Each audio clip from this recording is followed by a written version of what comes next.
Bismillahirrahmanirrahim. Assalamualaikum warahmatullahi wabarakatuh.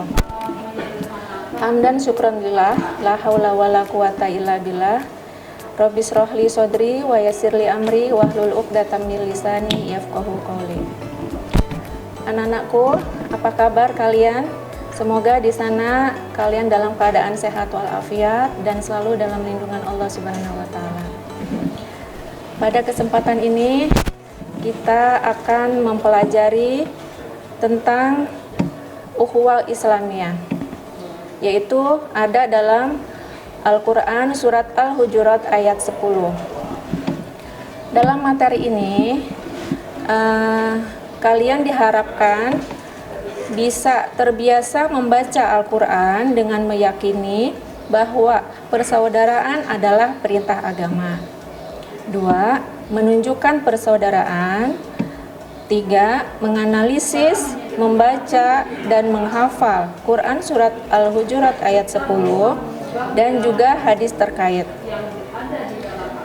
Yang keempat, menyajikan hubungan antara kualitas keimanan, persaudaraan sesuai dengan pesan Quran surat Al-Hujurat ayat 10. Baiklah anak-anak, kita ke materi minggu ini ya, yaitu Quran surat Al-Hujurat ayat 10. Mari kita baca sama-sama. Bismillahirrahmanirrahim. Innamal mu'minuna ikhwatun fa aslihu baina akhawaykum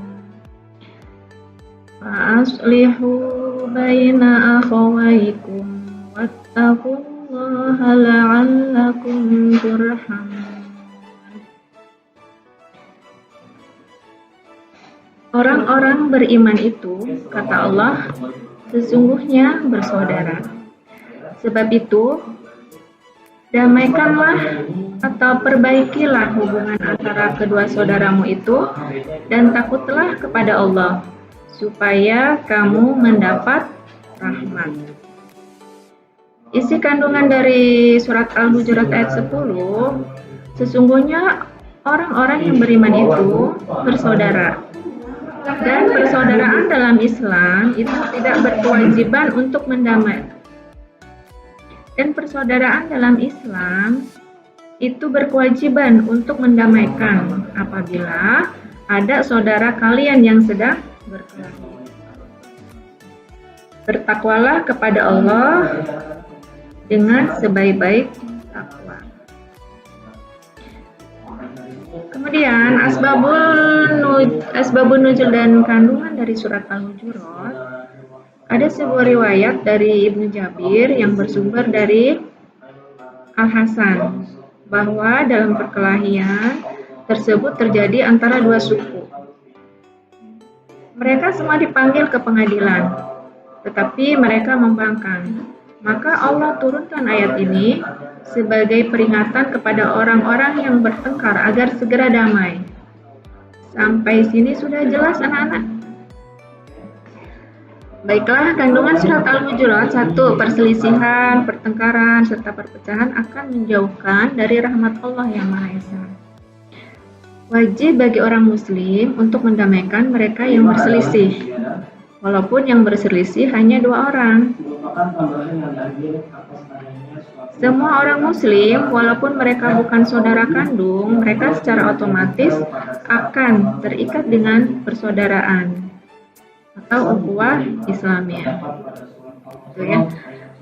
Kemudian hadis yang terkait dari materi ini adalah Wa'an Jubair bin Mut'im radhiyallahu an qala Rasulullah sallallahu alaihi wasallam la yadkhulul jannata qati', yakni qati'u rahim, muttafaq alaih. Terjemahan hadis dari Jubair bin Mut'im radhiyallahu an, ia berkata bahwa Rasulullah sallallahu alaihi wasallam bersabda, tidak akan masuk surga orang yang memutus silaturahmi. Jadi jelas dikatakan dalam hadis ini bahwa kita tidak boleh atau dilarang untuk memutus tali silaturahmi, ya. Karena kita tahu bahwa kita ini makhluk sosial, ya. Kita membutuhkan orang lain. Dari kita mulai lahir, tumbuh dewasa, kemudian sampai meninggal pun kita tetap membutuhkan orang lain, gitu ya. Itu untuk faedah hadis ini dikatakan tidak masuk surga. Ini merupakan kalimat ancaman. Allah mengancam bahwa tidak akan masuk surga orang yang memutus tali silaturahmi. Dan ini termasuk dosa besar. Misalnya kalian berselisih paham dengan teman, dengan orang tua, dengan tetangga, segeralah, ya, segeralah menjalin hubungan silaturahmi. Dan bermusuhan itu sendiri sangat mengganggu imun tubuh kita, karena amarah lebih dari 3 hari akan merusak sel-sel saraf otak kita. Makanya dalam Islam kita tidak boleh marah lebih dari 3 hari.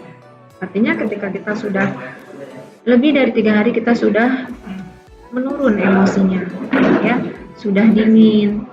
Sebenarnya tidak menunggu sampai 3 hari. Begitu berselisih, kita saling memaafkan, kita saling menyadari bahwa kita ini bersaudara. Sudah, ya, saling maaf-maafkan itu lebih baik daripada saling berselisih. Bentuk memutuskan silaturahmi juga bisa dengan menyakiti kerabat atau enggan berbuat baik kepada keluarga. Ya, banyak sekali kejadian sekarang ini dengan adik, dengan tetangga, dengan saudara, saling tidak berbicara, tidak saling ngomong, bahkan menjauh. Dan ini sangat-sangat dilarang oleh agama. Ya, maka dari itu kita harus selalu menjalin silaturahmi dengan orang tua, dengan saudara, dengan tetangga, dengan kakak beradik. Jangan saling bermusuhan. Di antara bentuk memutuskan silaturahmi ada kelompok-kelompoknya, ya. Misalnya dia bermusuhan karena dendam. Ya, banyak sekali antara saudara, kakak beradik, orang tua bermusuhan karena dendam, karena harta warisan, ya, karena dianggap orang tuanya pilih kasih. Banyak sekali yang membuat kita dendam sehingga memutuskan tali silaturahmi tersebut. Berikutnya, faedah hadis ini adalah memutus silaturahmi membuat seorang jauh dari rahmat dan ridha Allah. Itu sudah jelas, ya. Tidak akan masuk surga orang yang memutuskan tali silaturahmi. Jangankan masuk, bau surganya aja dilarang. Ya, bagaimana Allah bisa ridho kepada kita karena ajaran agamanya tidak kita laksanakan? Maka dari itu kita harus saling bersilaturahmi. Nah, dalam Islam persaudaraan itu terbagi 4, ya. 1, ukhuwah ubudiyah. Apa itu ukhuwah ubudiyah? Ukhuwah ubudiyah adalah persaudaraan sesama makhluk yang sama-sama ciptaan Allah Subhanahu wa taala, termasuk binatang dan tumbuhan. Jadi terhadap makhluk Allah yang lain, hewan, tumbuhan juga kita harus berlaku baik, bersikap baik, ya. Contoh, kita memelihara hewan, kucing, ya. Kalau kita memelihara kucing, kita harus pelihara dengan baik. Kita kasih makan, kasih minum, dan juga tidak boleh menganiayanya, ya. Itu. Terus terhadap tumbuhan, kita tidak boleh menebang pohon sembarangan, memetik bunga sembarangan ya. Karena mereka juga punya ruh, punya nyawa. Ya, kalau misalnya diperlakukan dengan tidak baik, dia akan mengadu sama Allah. Ya, itu makanya banyak sekali penebangan pohon liar itu mengakibatkan tanah longsor, banjir. Karena apa? Karena mereka tidak mendapatkan perlakuan baik dari manusia itu. Manusia hanya melakukan kerusakan di muka bumi ini. Makanya dengan persaudaraan sesama makhluk Allah juga kita harus jalin supaya mereka juga bersikap baik terhadap kita, gitu ya. Selanjutnya, persaudaraan dalam Islam dikenal dengan ukhuwah Islamiyah, mengandung arti persaudaraan yang bersifat keislaman atau persaudaraan antara sesama makhluk Islam, ya, gitu, sama Muslim. Kita harus menjalin persaudaraan itu. Terus yang ketiga, ukhuwah watoniyah adalah persaudaraan sesama warga yang tinggal di wilayah yang sama. Waton artinya tanah air, tempat kelahiran, tanah tumpah darah, dan juga kampung halaman. Jadi walaupun tetangga kita berbeda agama, kita tetap harus berperilaku baik, harus bersilaturahmi. Ya, itu. Tidak boleh bermusuhan, tidak boleh saling menghina, saling melecehkan agama, melecehkan kitab sucinya, itu tidak boleh. Jelas di dalam Islam dilarang. Ya. Selanjutnya adalah ukhuwah insaniyah, adalah jenis persaudaraan yang cangkupannya lebih luas, yaitu persaudaraan umat manusia di seluruh dunia. Ya, seluruh umat manusia yang di dunia itu sama saudara kita juga. Kita harus jalin. Misalnya di negara kita menjalin hubungan internasional dengan negara luar ya, negara-negara tetangga. Yaitu negara kita berarti sedang menjalankan perintah Allah, yaitu ukhuwah insaniyah, ya, persaudaraan antar negara, gitu ya. Insan-insan itu artinya manusia, waton-waton itu artinya apa? Tanah air. Itu. Sampai di sini bisa dipahami. Mudah-mudahan materi ini yang Ibu sampaikan bisa kalian pahami dengan baik. Kita sama-sama menjalankan ajaran ini dengan sungguh-sungguh. Semoga Allah mencatat sebagai amal jariah, ya.